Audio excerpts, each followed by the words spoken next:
Hey friends, Jewel back with another super cool astrology video. And I wanted to talk about the conjunction between Mars and Uranus in the natal chart. What we see when we have this very dynamic and somewhat touchy aspect. So, people who have this pretty much do what they want and do not take no for an answer.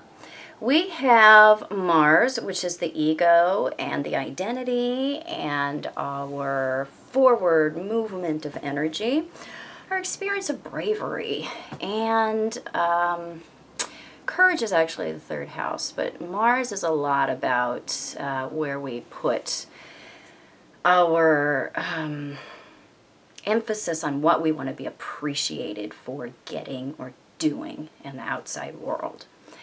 And a lot about our desire nature, how we go about getting what we want. Not so much what we do want, but how we go about getting what we want. And so, Uranus is about the large scope. It's very forward thinking. It's about things that are futuristic. Societies and ideas that bleed through societies to become something greater than the individual. So it's very much about the success of the collective. And unconventional things are found with Uranus. It's really the planet of change and suddenness.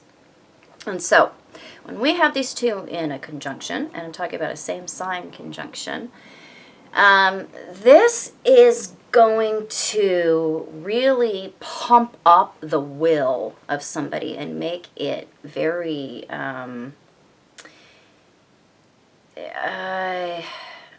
it becomes more willy. How about that? More willful, if you will. Oh, willy. I know English people are laughing at me right now. It's willy. So, this is one where usually we are very defiant and very willful when we're very young. We typically walked early or ran before we walked. Tried to escape restraints such as baby gates, car seats, the house.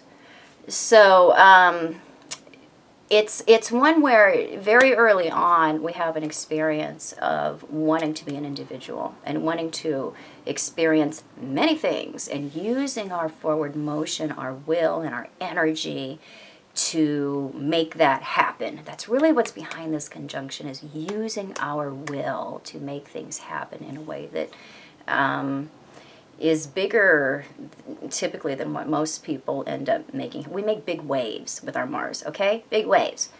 So these people are interesting in that they do not like to be told what to do. They do not like to be told no. But when you do, it stirs them to action like nothing else.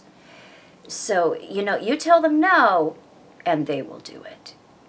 So they're interesting in that tell them that they can't, and they will do it even if they don't want to. So basically, they are defiant, is what it comes down to. And if you can funnel that, because you can actually manipulate these people pretty easily because they are so rash in their decisions, or so rash in where they decide to put their energy. There's something somewhat infantile about hard aspects or even, easy aspects from the Sun to Mars and from Mars to Uranus as well. Where we choose to put our energy is not typically terribly well thought out when we have hard aspects or conjunctions from Sun-Mars, Mars-Uranus. Because in the Sun-Mars case, we're talking about two aspects of the identity and the ego, which just love to just jump off a cliff together, because that's the nature of the ego. And Mars-Uranus aspects, the ego and the identity just kind of take off without any any thought or any thought of consequence. We're extremely, extremely impulsive with this particular conjunction. Really, really, really impulsive. So, they would hate to hear that they're easily manipulatable, but they are, in the fact that they don't think largely, clearly, or carefully about what it is that they do. And so that when we're not really methodical in our actions, we tend to be kind of leaky when it comes to where we expend our energy. And so with this one, we can be extremely effective. I mean, these people are a force to be reckoned with, and you do not want to mess with a woman that has this particular conjunction. You do not want to mess with her. You do not want to do that. These women will take your head off, and you can have other things going on, but these women can actually go their own way very, very easily, and in that is great power. When we are not clingy, and we have the ability to be alone, we have the ability to make that break, that is when we are really, really in a powerful position, because we do not need other people. And so women that have this conjunction are very unconventional. They tend to be sexually unconventional, and they tend to have the sex lives of a man. And they aspire to have the sex life of a man, and they probably deserve it because they approach sexuality as a man does. They have the ability to have relationships that do or do not have a feeling or romantic element to them. So friends with benefits is usually good for them. Not to say that they don't want or require romance in their, I guess, it isn't required, because they don't require it with this particular conjunction. They may want it. They don't require it. So it's not like a buttload of Neptune. And we can have other things going on there. I'm talking about one thing, because you could have somebody with like Neptune on the ascendant, and Neptune and Venus and Moon. It's all loaded up in the 12th house. We're trying to shake our hair out the top of the castle window so we can have Prince Charming climbing up it. Well, you can have all that going on. That's going to change the flavor of things. And this particular conjunction is going to show up situationally if you have an otherwise extremely sensitive or Neptunian chart, even a Cancerian chart, lots of fourth house going on there. So they tend to be very authentic people and very brave. They do like to prove themselves. And, of course, we already discussed that you don't want to dare them to do so, because they will join the army. So, but then again, they may not, because they actually don't like systems like that. They fight against systems that they perceive as being oppressive to people. So they'll probably join the Peace Corps, but they're going to be a militant Peace Corps person, and that's going to be interesting. So they're really funny, actually. They're more lighthearted than a lot of people, because they have, I don't know, this childlike, fun, risky kind of, I don't know, it's like a Sir Richard Branson, is that it? I think that's his name, the jovial billionaire.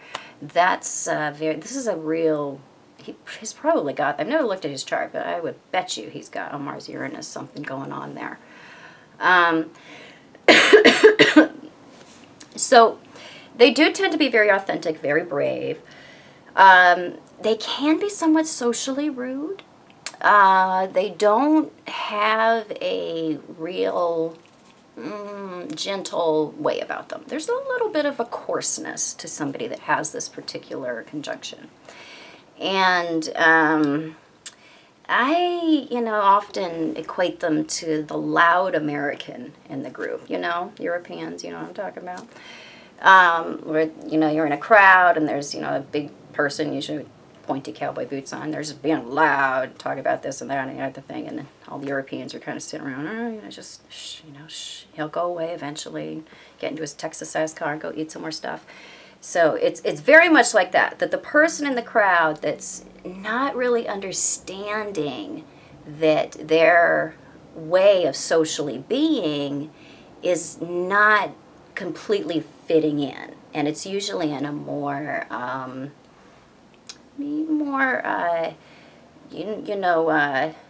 loud type of way. So kind of like my brother, who, when we go to the movie theater, and he just talks at the same level in the movie theater as he always talks, and he's like famous for this, and we're always kind of mystified as to why he doesn't understand that you actually lower your voice when you are in the middle of a movie. So you get kind of those elements in somebody, and depending on the sign, if we got a lot of Aries, Mars going on here, or maybe the 10th or the first house, it can exacerbate this kind of thing. If we have more Pisces going on here, or more fourth house, it can lessen that kind of thing. We can have maybe a little more social awareness. But they are interesting to watch because they are very used to being forceful in their own self, and that does, because we're talking about Uranus that rules social systems and being out in the social world. Hello. We can have a little bit of a brashness about us with this particular conjunction. So they do make great entrepreneurs. These people can be very, very brilliant when it comes to how they take risks, when it comes to business, when it comes to all things that have to do with where you put your hopes and your dreams. What are those things that you would like to see come true? They can really pinpoint those things. So they can have a really good sense of what's coming and how to invest in that and make that work for them. They love the chase. They love the chase in love and their sexual relationships. They love the chase when it comes to going after what it is they deem is worthy, of their hopes and their dreams. 11th house kinds of stuff. They tend to be very lucky, especially if this lands in the 11th house. A lot of times even the 10th. They tend to get what they want. If Jupiter is involved, and if we have some the correct alignments here, we can see people that have this conjunction that naturally understand that when they speak something, it comes to them. It comes true. So they have this experience of their dreams coming true or getting what they want. Sometimes that is due to the fact that they are very, very forceful, and they won't make the connection between that being the reason why they get what they want, meaning they're scaring the crap out of other people and they're giving them what they want, so they'll go away. Most of the time, people are getting what they want with the experience of this conjunction in the 11th house, or with the really correct alignments, because they know how to use their energy in a very lucky way. So, they love to challenge social orders, social systems, governments, things that are represented by the 11th house, which is the larger social scope, and how we all work together. And it's a humanitarian energy, Uranus. And so these people really are fighting for those things. They're fighting for the individual, but the individual within the whole. So there's it's weird because the 11th house we see it as the individual. It's actually not. It's the individual within the social order. So it's kind of the house of socialism. I know that's going to make Americans just cringe, but that's just the way it is. So it's how do we as an individual fit into the larger scope of things. And that is why Uranus is also associated with brilliance, because ideas, original ideas, come from the individual, but they are generally they bleed through us and they gain strength, they gain momentum, and they end up being the product of the collective. And that's really where genius actually comes from. That's why, the a civilization, people getting together in groups, leads to growth, leads to invention, leads to progress when it comes to what we are creating. Uranus is the manifestation of that. So people that have this particular conjunction are really working toward that kind of creation. So they love to try to break down current social orders or things that have to do with, and this is all Mars-Uranus contacts, by the way, things that have to do with keeping the common man down or things of that nature. So when they target you with their attraction, people with this particular conjunction, they generally don't, again, take no for an answer. People that have this conjunction or their hard aspects between Mars and Uranus want what they want. They're used to being able to go after that in such a way that they make it happen for themselves. They're the great magicians of the world when it comes to manifestation. Again, physically manifesting things. So when they deem somebody an object of their affection, they are very ardent in their pursuit of that person. They will go to sometimes extremes in order to have somebody return their affections. This doesn't generally play out like a Mars-Pluto or a Venus-Pluto aspect, though, where we're like sitting outside their house and burning effigies to them and have a shrine going in our basement and everything, all obsessed like. This is not really so much like that. If their affections aren't returned, if they can't convince or get the other person to return their affections, they typically move on with this conjunction. They aren't about wasting time with this one. They are about experiencing many, many, many things. And that's why we have some pretty unconventional sexual relationships with this particular conjunction. We're typically more accepting of all ways of being. We don't have a lot of preconceived notions about what others should or could be. And so that's very reflective of us being very accepting within our own selves and having a lot of times a desire for multiple experiences in this world. So we can see people that have, homosexual relationships, people that have polyamorous or open relationships, people that have experiences of trying to get past the friend zone is really common. Platonic attraction is really a symptom of Mars-Uranus contacts. And Moon-Uranus contacts as well. And so we can find ourselves sexually attracted to the people that we find to be in our social group or friends, or even sometimes, friend of somebody that might be a friend, meaning like buddy's wife kind of deal. So we want to be aware that we're really kind of predisposed to linking sexual attraction and conquest with friendships, with friends, with our social systems. They're very much intertwined with this particular conjunction. So there's a certain amount of safety that exists in that from them. There's unconscious belief that friendships are more secure somehow, are more exciting somehow than romantic relationships. Not saying that they can't have romantic relationships. They can.